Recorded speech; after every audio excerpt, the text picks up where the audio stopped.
Y después algo muy notorio también es eso de que, bueno, viste, gente que se vivía enfermando y agarrando gripes y agarrando gastroenterolitis y bueno, también de repente notan, no, no, yo en este año no me enfermé o si se enfermó pasaron eh, súper bien, o sea, en 1 o 2 días ya habían resuelto ese episodio. Concomitantemente con ver todas las funciones que estoy enumerando, solo las iremos desglosando en los próximos episodios para entrar más en profundidad. Y ahí Cecilia nos va a ilustrar con muchísima sapiencia y elocuencia. Pero los, las acciones positivas que tiene, al mismo tiempo que se empezaron a descubrir, se empezó a ver de que en todas partes del mundo hay signos alarmantes de que los microbios de nuestro intestino, en este tipo de vida que llevamos, están siendo alterados. Y este es un tema capital porque es el tema donde nace la esperanza, donde nace la posibilidad, donde nace nuestra acción para cambiar eso. Bueno, de razones que nos motivan, digamos, para hacer este podcast. Y una es, queremos como quitar cambiar la mirada negativa que se tiene sobre el mundo microbiano. O sea, creemos importante que el abordaje sea más allá de erradicar microbios.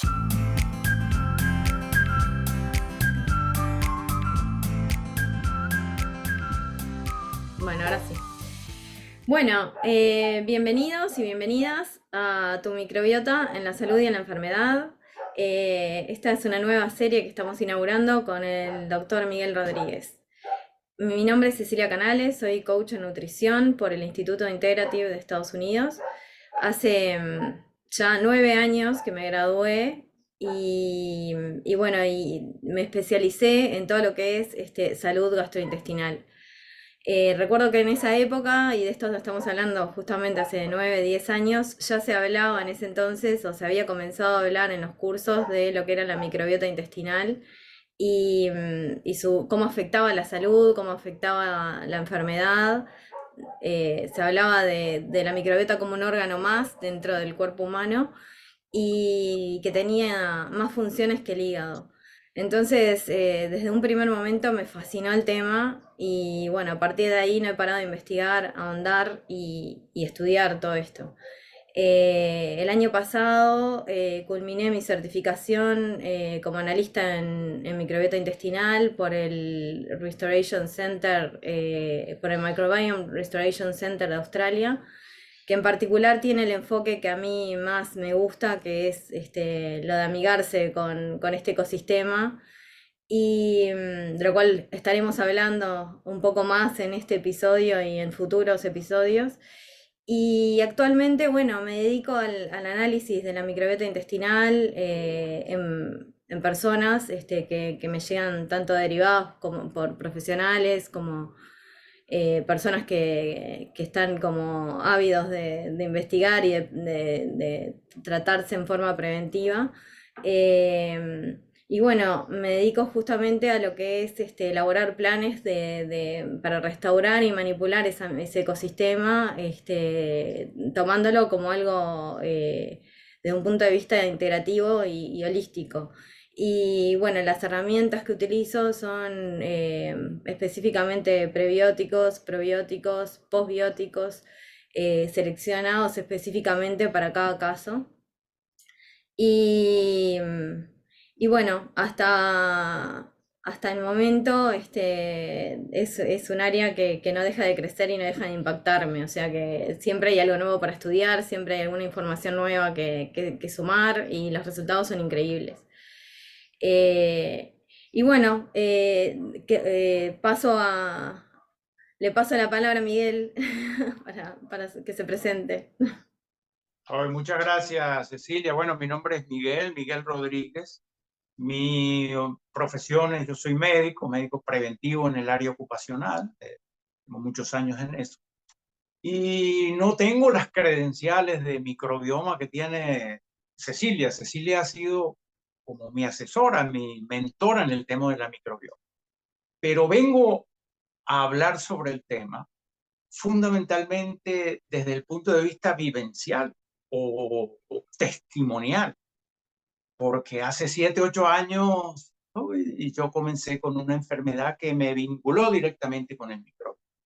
Y este es un mundo que desde el punto de vista científico se lo denomina como una nueva frontera de la medicina, que está en cierta forma cuestionando paradigmas. Hoy se ve que para tener al hombre sano, no solo tenemos que estar en armonía con la naturaleza, con el macrobioma, sino que también tenemos que estar en armonía con lo micro. Entonces, al comenzar esto, comenzar el año, yo me opuse como 3 principios básicos que me guíen, y yo pediría a Cecilia, a nuestros queridos oyentes o videntes, que nos recordaran y nos ayudaran a mantenernos en estos 3 principios. El principio primero es el que dicen los japoneses, que lo llaman el omotenashi. El omotenashi, con esto de las redes sociales, como que se ha desvinculado. Algunos llegan a decir que la información que se produce es una de las formas de contaminación más peligrosas y pervasivas que existen.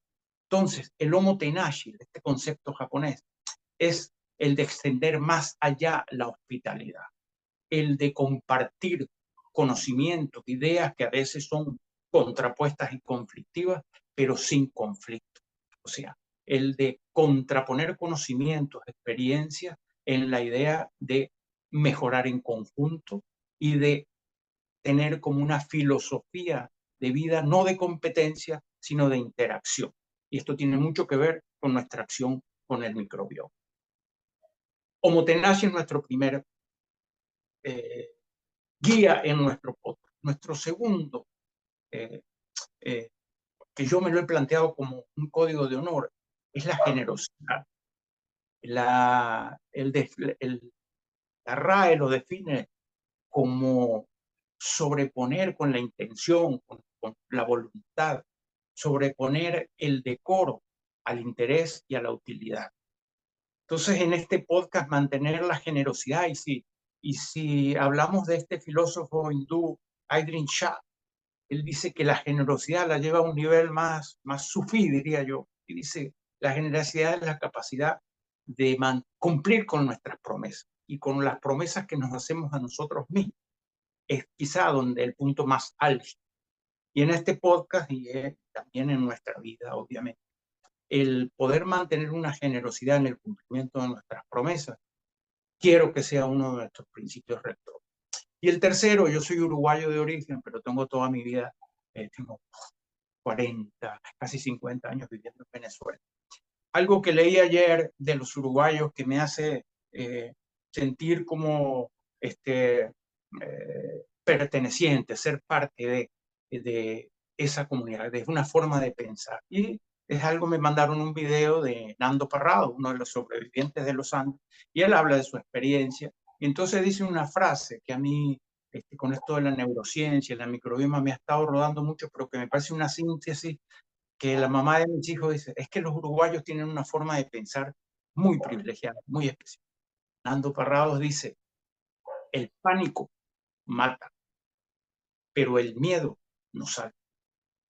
Y en el caso de él es más que gráfico y más que... En el caso de la pandemia, el coronavirus mata, pero el pánico que tuvimos en esa pandemia, quien quita que nos haya disminuido nuestro sistema inmunológico y haya matado más que el propio coronavirus.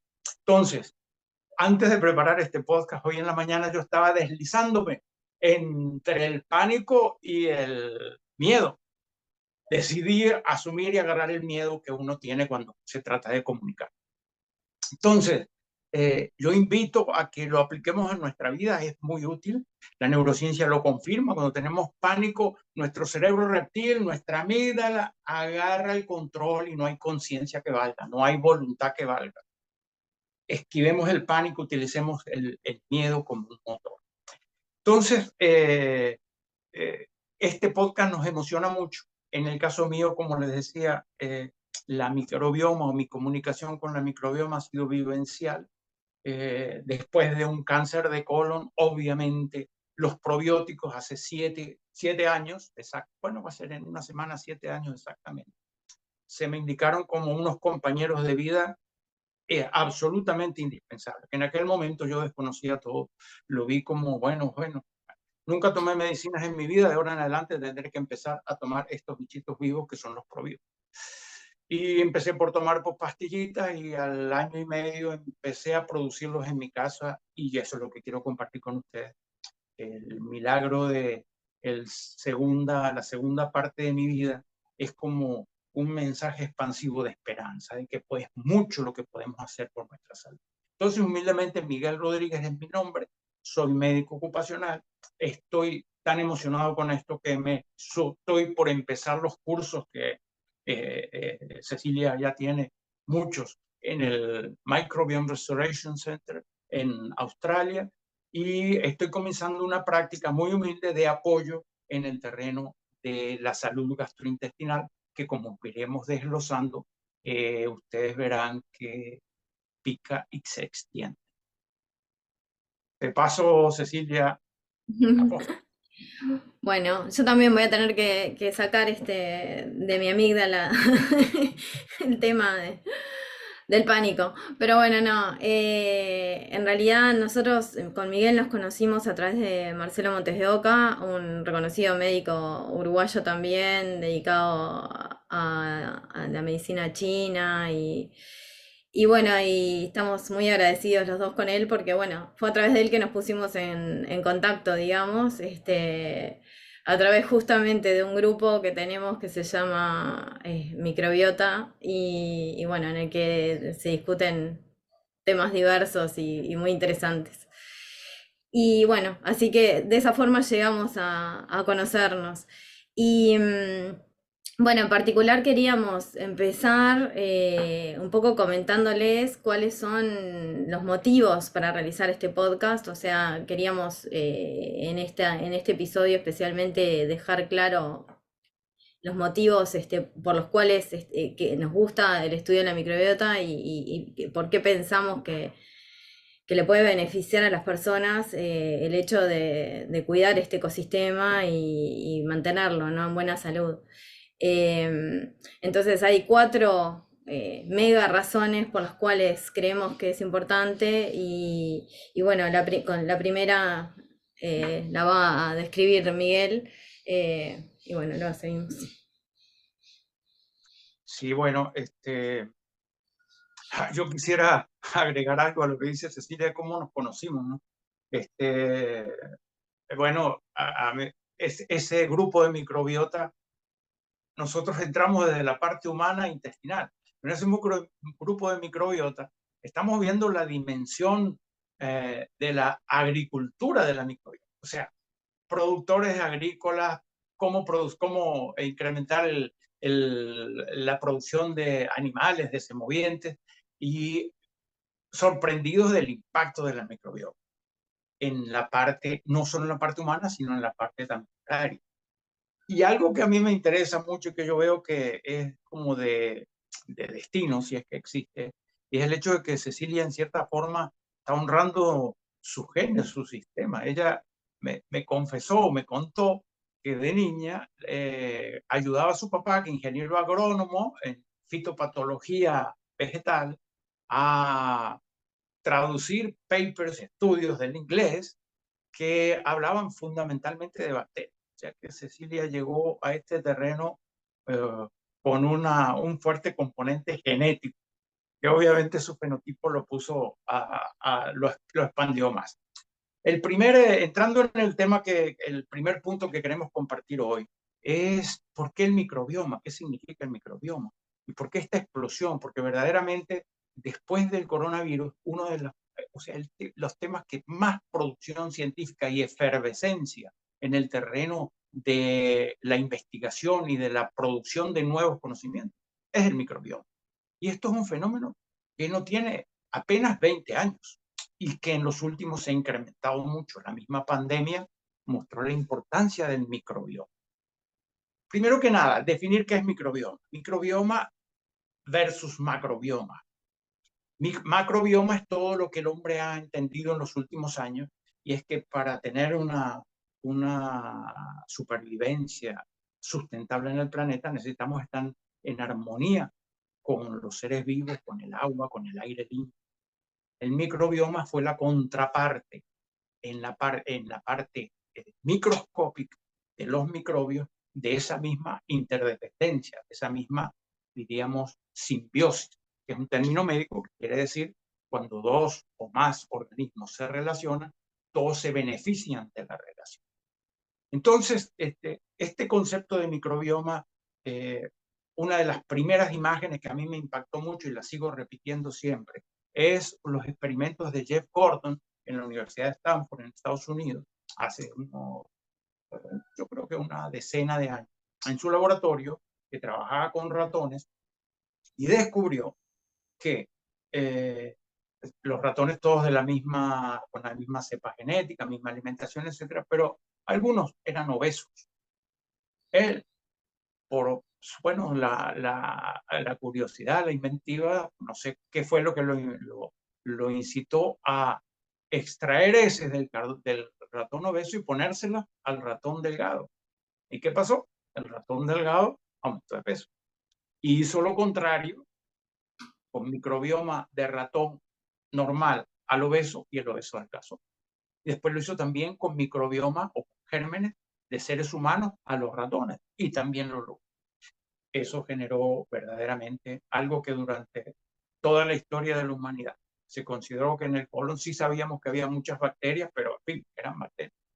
Desde hace 20 años ese humilde conocimiento empezó a eclosionar y hoy en día vemos que es un órgano con absolutamente importancia trascendental y que lo ignoramos. Nuestro personal médico no conoce verdaderamente las implicancias que tiene un sistema, nuestros microbios intestinales. Por decir algo, la serotonina es la hormona de la felicidad, ¿verdad? Bueno, eso hace muy pocos años que se descubrió que 90% de la serotonina la producen la farmacia de microbios que tenemos. Imagínense la importancia de eso. Los ácidos grasos, como el glutamato, etcétera, todos los ácidos grasos de cadena corta, que son la energía de nuestro organismo, la producen los microbios que tenemos. Concomitantemente con ver todas las funciones que estoy enumerando, solo las iremos desglosando en los próximos episodios para entrar más en profundidad. Y ahí Cecilia nos va a ilustrar con muchísima sapiencia y elocuencia. Pero las acciones positivas que tiene, al mismo tiempo que se empezaron a descubrir, se empezó a ver de que en todas partes del mundo hay signos alarmantes de que los microbios de nuestro intestino, en este tipo de vida que llevamos, están siendo alterados. Y este es un tema capital porque es el tema donde nace la esperanza, donde nace la posibilidad, donde nace nuestra acción para cambiar eso.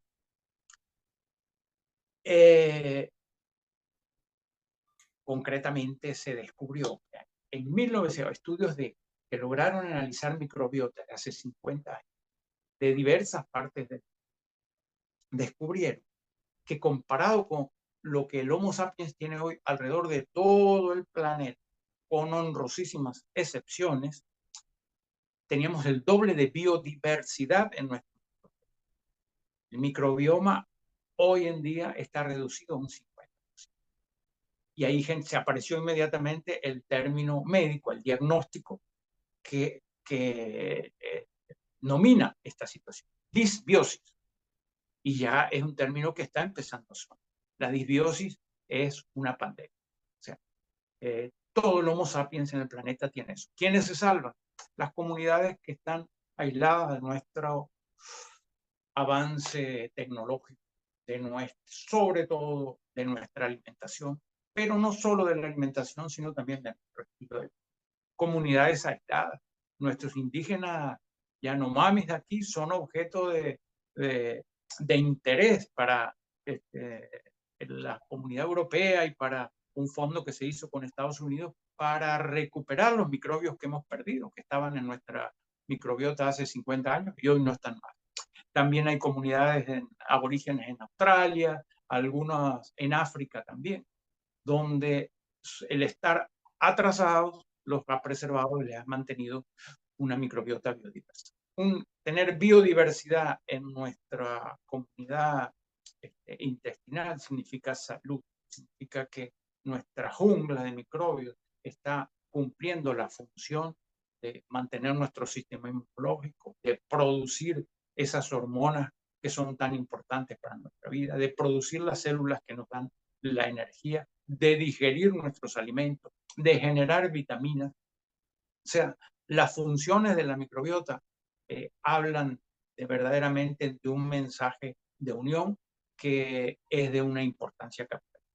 Entonces, hemos decidido que transmitir estos conocimientos adhiriéndonos a los principios que decíamos antes, de que sean como una inspiración para el cambio a través de modificaciones en nuestra forma de vivir, de descansar, de pensar y de comer sobre todo, porque uno de los factores fundamentales en esta disbiosis, en esta disminución de biodiversidad de nuestro intestino es la alimentación industrial, es lo que llamamos los alimentos ultraprocesados, que han sustituido lo que la humanidad ha comido durante 3 millones de años y que estamos aptos para aprovechar.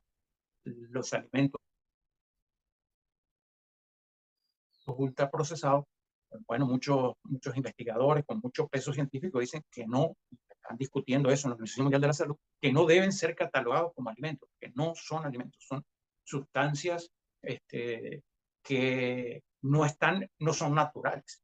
La definición de alimento ultraprocesado es larguísima, sobre todo porque habla de muchas constituyentes, pero si sacamos el núcleo de la definición de lo que es un alimento ultraprocesado, es un alimento que está envuelto en plástico y que en alguno de sus ingredientes tiene un elemento que jamás utilizaríamos o tendríamos en nuestra cocina, o sea, un ingrediente que no es natural.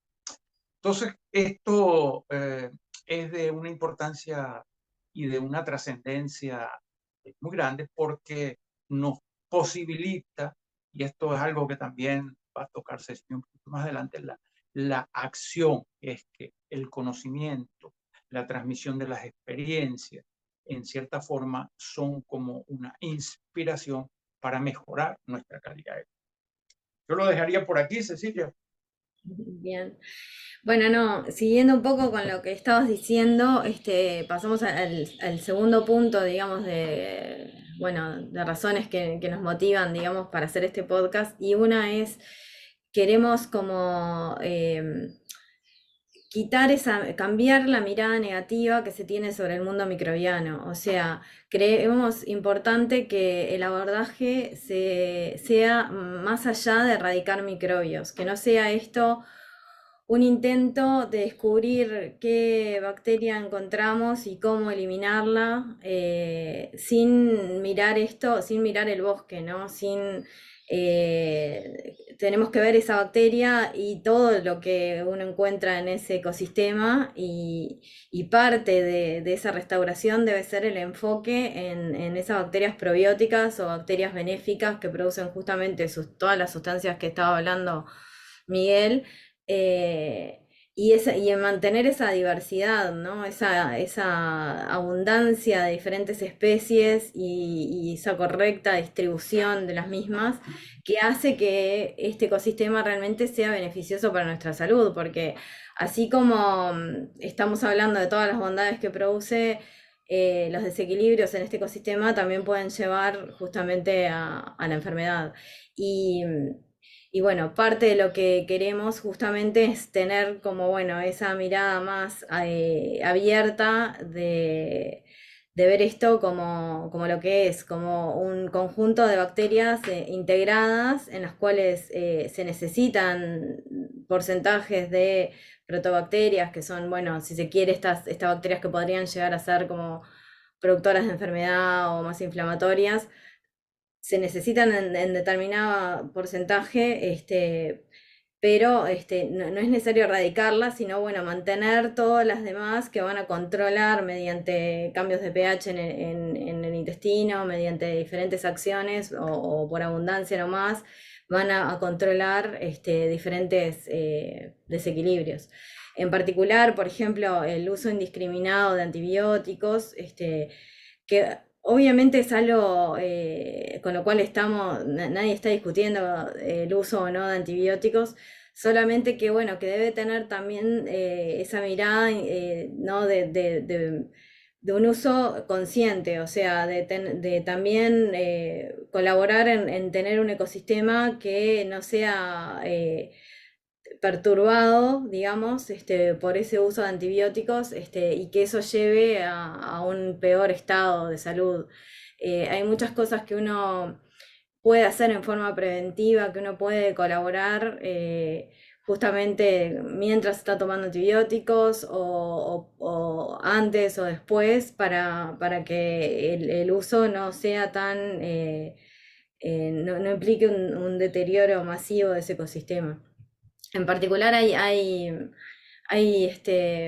bueno, ya está estudiado, pero uno de los impactos más grandes es en la diversidad de ese ecosistema. Hay bacterias que justamente son grandes productoras de butirato, como Faecalibacterium. El butirato es un ácido graso de cadena corta que es justamente la fuente de energía de las células del colon.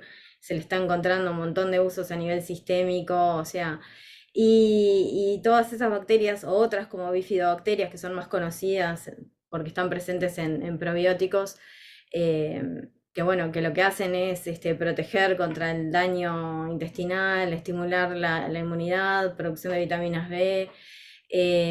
Todos ese tipo de bacterias se ven minimizadas justamente cuando esta visión es solamente buscar reducir bacterias, ¿no? O sea, atacar bacterias con antibióticos que, bueno, que muchas veces no son selectivos. Entonces, un poco lo que queremos es salir de esa mirada bueno, tener una mirada más global, más holística, más amplia, que implique mantener todo este ecosistema andando, y no solamente enfocarnos en reducir grupos de bacterias que puedan ser Sí, negativas. sí, Cecilia, eso es particularmente en el personal de salud, pero no, el personal de salud, lo que piensa el personal de salud se refleja, yo creo, en la inmensa mayoría de, de todos nosotros, de la comunidad, y es que estamos formados en una filosofía de que los gérmenes son peligrosos y son malos. Cuanto más estéril, cuanto más asepsia, cuanto más manos con alcohol, cuanto más nos alejemos de los microbios. Y esto es exactamente lo contrario. Es concepto profundo abajo de que estamos vivos gracias a los microbios. Sin microbios no habría vida. Estuvieron mucho antes que nosotros. Es más, y esto ya entra como en el otro megatema que Sí. queremos hablar, que es la simbiosis, es la unión entre lo que somos los seres humanos con el microcosmos y con el macro. El otro día me decías tú, Cecilia, nuestras mitocondrias, que las mitocondrias, tengo que investigarlo más, pero las mitocondrias es algo fascinante. O sea, la sangre azul real se va por línea matrilineal porque las mitocondrias mantienen, ustedes, las féminas, las hermosas, los sagrados femeninos, mantienen una línea de conducta absolutamente infranqueable que es la secuencia en las mitocondrias. Y las mitocondrias, las de ustedes y las nuestras, que no son tan bonitas como las de ustedes, el ARN de las mitocondrias son arqueadas. O sea, nuestro ADN está totalmente imbricado, mezclado de forma maravillosa con el mundo microbiano. Trozos de nuestro ADN son trozos, o del ARN son partes de virus que han entrado. Las mitocondrias concretamente son las arqueas. Imagínense el, eh, el mensaje holístico, el mensaje de unión tan grande, cómo tiene tanta repercusión, eso que habla mucho Nazaret Castellano, que no sé si la conocen, pero si no, les recomiendo mucho que la sigan. Es una neurocientífica española brillante que, bueno, estudió tanto la enfermedad que se obstinó y dijo, yo quiero saber de la salud, y se puso a investigar desde el punto de vista de neurociencia de cómo estos conocimientos me ayudan. Cuando estoy en pánico, ¿cómo debo respirar? ¿Qué debo hacer? Una mujer admirable. Entonces, ella nos dice con respecto a esto, de que en general todo nuestro concepto o nuestra energía es la vinculación con el microcosmos, con las bacterias, que no somos individuos, sino que somos holobiontes. El individuo o sea, es lo que nos separa. Yo estoy hasta aquí, aquí es espacio, todo lo que está afuera no soy yo. El holobionte, en cambio, nos hace holobionte, que también tiene mucho que ver con microbioma y microbiota. El holobionte es cuando somos parte de cosas. Y esto de la microbioma nos está dando un mensaje de unión con el micro y con el macrocosmos. Y que también vale la pena aquí en esta simbiosis de ayuda, de interdependencia entre seres vivos, poner el concepto de la diferencia que ustedes van a escuchar mucho, microbioma y microbiota se usan indistintamente. Pero en realidad hay una diferencia que vale la pena aclarar, y tal vez en este primer episodio es bueno que ustedes la tengan clara. Microbiota se refiere a los gérmenes, al ADN de los gérmenes que tenemos en el intestino o en cualquier otra parte, porque microbiotas hay en todas partes. Tenemos en la piel, tenemos en la boca, tenemos en los oídos, en los ojos, en todas partes, hasta en el estómago, cosa que me sorprendió. En el estómago con ese ácido también tenemos gérmenes. Y hay microbiota en el suelo, que es la que mantiene las selvas y los árboles, los hongos, las bacterias. O sea, la microbiota son el ADN. Y el microbioma es las bacterias más el entorno en el cual están. Por eso me parece que en un término, y veo también que me gusta mucho del instituto ese australiano donde me voy a formar y donde tú te has formado, Cecilia, ellos hablan de microbioma. No dicen microbiota, sino que dicen microbioma, que creo que están honrando este principio. Entonces, algo importante con respecto a que también es algo que está, así como tenemos ese concepto subyacente, que los gérmenes son peligrosos y al cual yo los invito a que nos atrevamos a cuestionar cuanto más interacción tengamos con el micro y con el macromundo, nuestro sistema inmunológico va a estar más centrado en ponerle alfombra roja y bienvenido a todo lo que es aire limpio, agua limpia, alimentos. Bienvenido sea, porque eso es lo que nos mantiene vivos, que es el 99.9% de las cosas que entran en nuestro cuerpo. Los 10.000 litros de aire que respiramos por día, pueden que haya algunos litros que tengan gas de motor, que tengan un olor, si trabajamos en un ambiente con contaminantes también lo sintamos, pero en la inmensa mayoría de las veces el aire entra y nuestro sistema inmunológico entra aire limpio. El agua, lo mismo. Y los alimentos, también hay cosas que verdaderamente nos dañan, y por eso el sistema inmunológico, aparte de una alfombra roja, tiene un sistema de control de lo que nos puede hacer daño. Cuando alteramos mucho la disbiosis, ese sistema de control, y eso lo vamos a analizar más adelante, a veces se pone demasiado celosa y ataca las cosas que no nos quieren hacer daño. Y eso es peligroso y es bueno ponerlo por aquí. Pero la idea que estoy poniendo es que esta interacción con el mundo microbiano viene como a cuestionar lo que es el principio darwiniano, que es maravilloso. Nadie puede negar la teoría de la selección de las especies, la predominancia de los más fuertes, pero hay algo que el concepto de Darwin ha permeado el inconsciente colectivo, y yo creo que es algo también con lo que tenemos que empezar a abrir los ojos y ver si estamos de acuerdo. Y es el hecho de que lo único que va a sobrevivir en este planeta es el macho alfa o el, el top del top.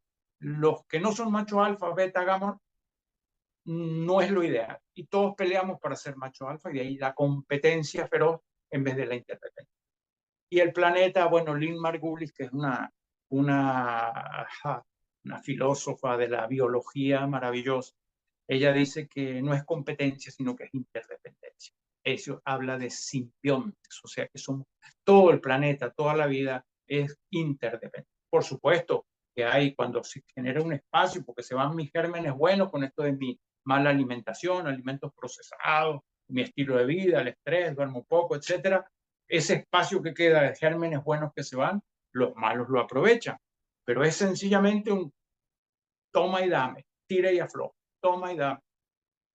Entonces, este tema me parece sumamente importante de la interdependencia. Como seres humanos no estamos aquí para ser machos alfa solamente, sino los que somos beta, gamma y hasta épsilon, también tenemos nuestra función de ser. Y qué horrible que sería que todos fuéramos machos alfa. Entonces, en el terreno, esto combinado con lo que hizo Fleming y lo que hizo Pasteur, que yo me atrevo a decir, Cecilia, que es uno de los avances más grandes que ha tenido la medicina en toda la historia, son los antibióticos. Pero absolutamente embelesados con las vidas que se salvaron, con el cambio radical, que cómo cambiaron de enfermedades infecciosas, pasamos a enfermedades degenerativas, porque logramos vencerlas, ahora están apareciendo la resistencia a los antibióticos. Y como gremio médico y también con el interés del lucro de producir medicamentos y cada vez de más amplio espectro, de nueva generación, más poderosos, y si tienen un precio más alto, más confianza le tenemos. Y eso lo dicen muchas investigaciones que se han hecho. No nos hemos dado cuenta, con muy buena intención, la comunidad científica y más la comunidad usuaria, que somos todos los seres humanos, de que matando al malo hicimos mucho daño. Y este es el tema, yo creo, fundamental de nuestro podcast. Ver cuánto, hacer cada uno de nosotros hacer una evaluación de qué situación, qué daños tenemos y ver cómo los recuperamos. Que en eso yo doy un mensaje de absoluto optimismo. Es mucho lo que podemos hacer para mejorar la situación en la que estamos. Y aquí incluimos cosas eh, que nos están alarmando. Por primera vez en Estados Unidos, la expectativa de vida no solo que se aplanó, sino que está teniendo a bajar. 70% de los americanos o son obesos o tienen sobrepeso. 50% son prediabéticos. Los hijos de la generación de cristal, esta generación de cristal, hay una tendencia a que sean por primera vez, casi que en 200 años, menos altos que sus padres. Hay signos de cambio que con esta efervescencia del microbioma, yo creo que y con esta predominancia de enfermedades degenerativas, metabólicas, inmunológicas y psicológicas, porque la microbiota tiene mucho que ver con la ansiedad, con la depresión y con el insomnio. Imagínense en el tema que nosotros estamos. Qué responsabilidad tan grande. ¿Qué me dices, Ceci?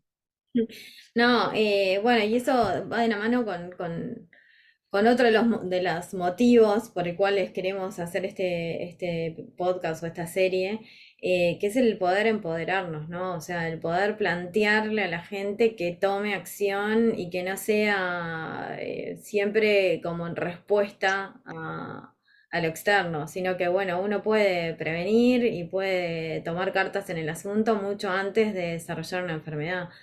Eh, que a diferencia, por ejemplo, de lo que es la genética o el genoma humano, que obviamente se puede intervenir desde la epigenética, la parte de microbiota intestinal es totalmente modulable y totalmente se puede restaurar y con simples cambios como, bueno, proponer cambios en la dieta de la persona, incluir variedad y diversidad de plantas en la dieta, que eso pueden sumar como condimentos, pueden ser diferentes, bueno, obviamente que frutas y verduras y polifenoles y un montón de, de alimentos de los cuales les vamos a hablar en futuros episodios específicamente.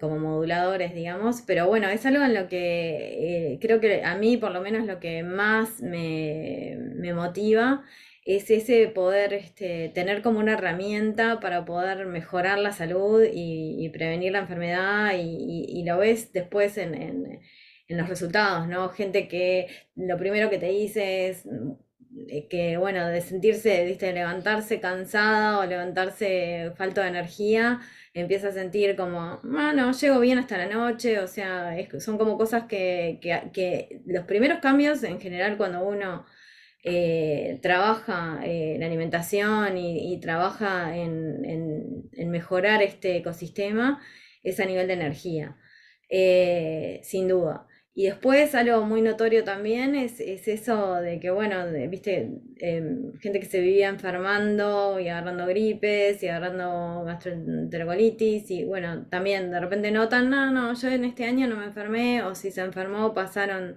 eh, súper bien, o sea, en 1 o 2 días ya habían resuelto ese episodio.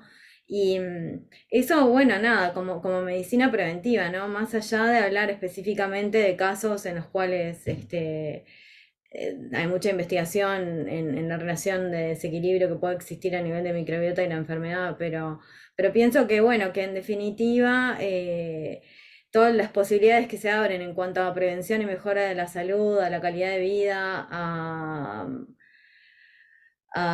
bueno, a lo que decía Hipócrates finalmente, ¿no? Que tu medicina sea tu alimento y el alimento tu medicina. Eso es como que, bueno, es la base y sigue siéndolo. O sea, y cada vez hay más apoyo o, digamos, se corrobora con lo científico.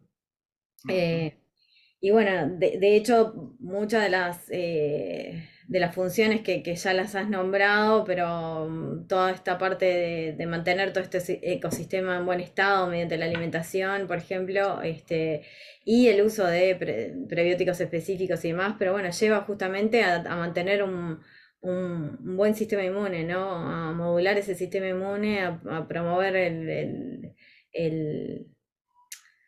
eh, digamos, a prevenir, en todo lo que es prevención. Yo creo que eso para mí es la parte como fundamental de esto, es como poder unir toda la parte de nutrición con esa medicina preventiva, digamos. Claro, Y, claro, y entender el porqué, o sea, de eso. yo te escucho y verdaderamente me encanta porque este, son tantas las posibilidades, ¿verdad? Esto del genoma humano que generó, bueno, todos los el órgano que se descubrió se completó en el año 2003, o sea, toda la constitución, eh, nuestros software genético, dio muchas expectativas porque se dijo que se pensaba que ahí se iban a descubrir cuáles eran las enfermedades que traíamos de familia, que tal vez se podía modificar mucho, que esa era una materia prima maravillosa para producir la mejora de la salud del Homo sapiens. Resulta que no fue así, sino que las posibilidades, a pesar de que la epigenética es muy interesante, ¿no? Pero estos son conceptos que a mi modo de ver son muy optimistas de la ciencia. Lo que traemos, lo que nos dio papá y mamá, es como la cajita negra que está en un avión, ¿verdad? Lo que decía la ciencia es, mira, tuviste suerte, papá y mamá te dieron una buena herencia genética. Tuviste más o menos, mira, saliste mal, hasta que oye, lo que trajiste de fábrica no sé. Resulta que hoy, con la y que el descubrimiento del genoma humano en cierta forma confirmó eso, que era como un callejón sin salida. Ok, tenemos toda la arquitectura, todos los genes, etcétera, etcétera, pero no podemos modificar. La epigenética, que es una rama nueva también, que a mí me parece que tiene mucho que ver con la física cuántica, tiene mucho que ver con la energía, porque nuestra ciencia lamentablemente está muy apegada a la materia, nuestra ciencia es lógica, y verdaderamente la vida no es lógica, es mucho más que lógica. Hay cosas que no son lógicas, sencillamente que 2 más 2 no es 4. Y la epigenética está en esa línea, la epigenética que dice que lo que traemos, esa cajita negra que nos dieron papá y mamá, dependiendo qué hacemos con ella en nuestra vida, cómo comemos, cómo nos ilusionamos, cómo nos divertimos, cómo trabajamos, cómo descansamos, etcétera, etcétera, modificamos lo que está en esa cajita. qué es lo que es el fenotipo. Que el genotipo es todo nuestro arsenal genético. El fenotipo es lo que sacamos a relucir en nuestra vida. Por ejemplo, a mí me impresionó muchísimo que los cerdos, que son un animal maravilloso, cómo modifican su fenotipo. O sea, ellos traen una carga genética, pero ellos en su vida pueden cambiar cosas importantísimas.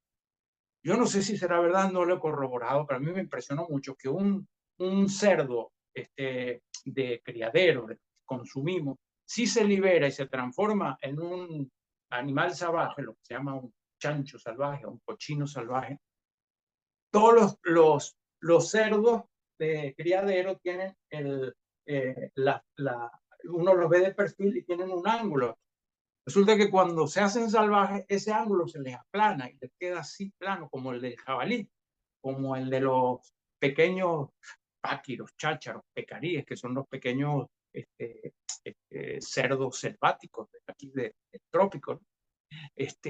Resulta que el cerdo en su propia vida lo sueltan y al poco tiempo endereza eso. Eso es epigenética. Esa es la posibilidad de cambiar lo que trajimos de fábrica, de mejorarlo o de empeorarlo. Y ahí, bueno, vamos a los principios que decía al principio. Una de las formas de mejorarlo es utilizar la generosidad y cumplir nuestras promesas. Y eso es de suma importancia. A mí me parece este tema verdaderamente fascinante. Y la microbioma, la respuesta inmensa que le dio a esto, es que con pequeños cambios, como decía Cecilia, nosotros logramos cosas que son como milagrosas, que es el cambio de la energía, que es el cambio de ver las cosas. O sea, nuestra vida no es deprimente o estimulante. La vida es como es. El que le pone el color somos nosotros. Resulta que cuando consentimos a los gérmenes que tenemos en el intestino, agarramos el pincel y le cambiamos el color a las cosas. Ayer las pintábamos de gris y hoy las pintamos de color sol. Entonces, esta conversación vamos a aprender muchísimo. Cecilia es la encargada de traer todo, bueno, su formación, su experticia, su gran experticia en el tema de la microbiota, que gracias a Dios yo diría la tecnología ha llevado a un nivel increíble, porque no se conocía la microbiota porque sencillamente había limitaciones técnicas. Lo que tenemos dentro del colon vive sin oxígeno y todo lo que cultivamos en los laboratorios convencionales son placas de Petri que necesitan oxígeno. Creció una Klebsiella, creció un estreptococo, otro no sé qué. Pero el 99% de los gérmenes que tenemos en el colon son anaeróbicos. Tú los ponemos en una placa y no crecen. Tenemos que tenerlos en un ambiente. Y para dar un dato de este primer podcast, 100 trillones de bacterias tenemos en el colon. Mucho más, o sea, 100 veces más que nuestro ADN humano. Ellos son mucho más y modulan mucho más. O sea, analizar esto, y en esto Cecilia, con su certificación de analista de microbiota, de análisis, pues es especialista en analizar la microbiota, yo veo la indiferencia, la monstruosidad de disparidad de conocimiento, por ejemplo, con el gremio médico. Uno de los reportes de microbiota que se están haciendo hoy puede reportar infinidad de bacterias con infinidad de datos de cada uno de ellos. Lo agarran con inteligencia artificial y una técnica de shotgun que no sé muy bien, que después tú nos vas a explicar lo que es, y nos dan unos informes de nuestra microbiota que, bueno, es un potencial increíble de sanación y de incidir y también de una respuesta amigable e inmediata. Los gérmenes los tenemos, en términos literales, los tenemos hambreados. Nuestra comida, o sea, ¿qué es lo que más falta en la alimentación del Homo sapiens? Fibra digerible, que es el alimento de la 95% de la población en el mundo occidental se considera que está comiendo por debajo de los requerimientos de fibra que tienen nuestro cuerpo. Y ahí queda una beta importante que no sé si propongo, bueno, no sé, Cecilia, no lo acordamos previamente, pero creo que comenzando el año es algo que puede ser de mucho interés. ¿Qué significa a tener una comida viva, una comida nutritiva en este año 2024, que queremos que sea como un tema para el próximo podcast. No sé qué piensas. Sin duda, vamos a empezar con ese tema, y vamos a hacer una propuesta y bajarlo a tierra también, ¿no? Hacerlo como práctico en el sentido de que, bueno, va a estar toda la teoría, pero también le vamos a dar, algunos tips o consejos de cómo llevarlo a la práctica, implementarlo y llevarlo al plato, digamos.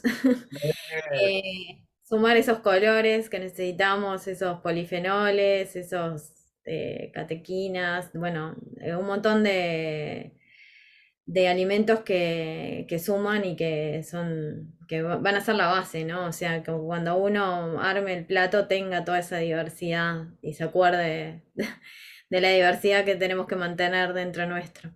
Pero sí, creo que sí, que va a ser súper, súper interesante empezar por ahí con el tema del año para ya que la gente pueda ir experimentándolo.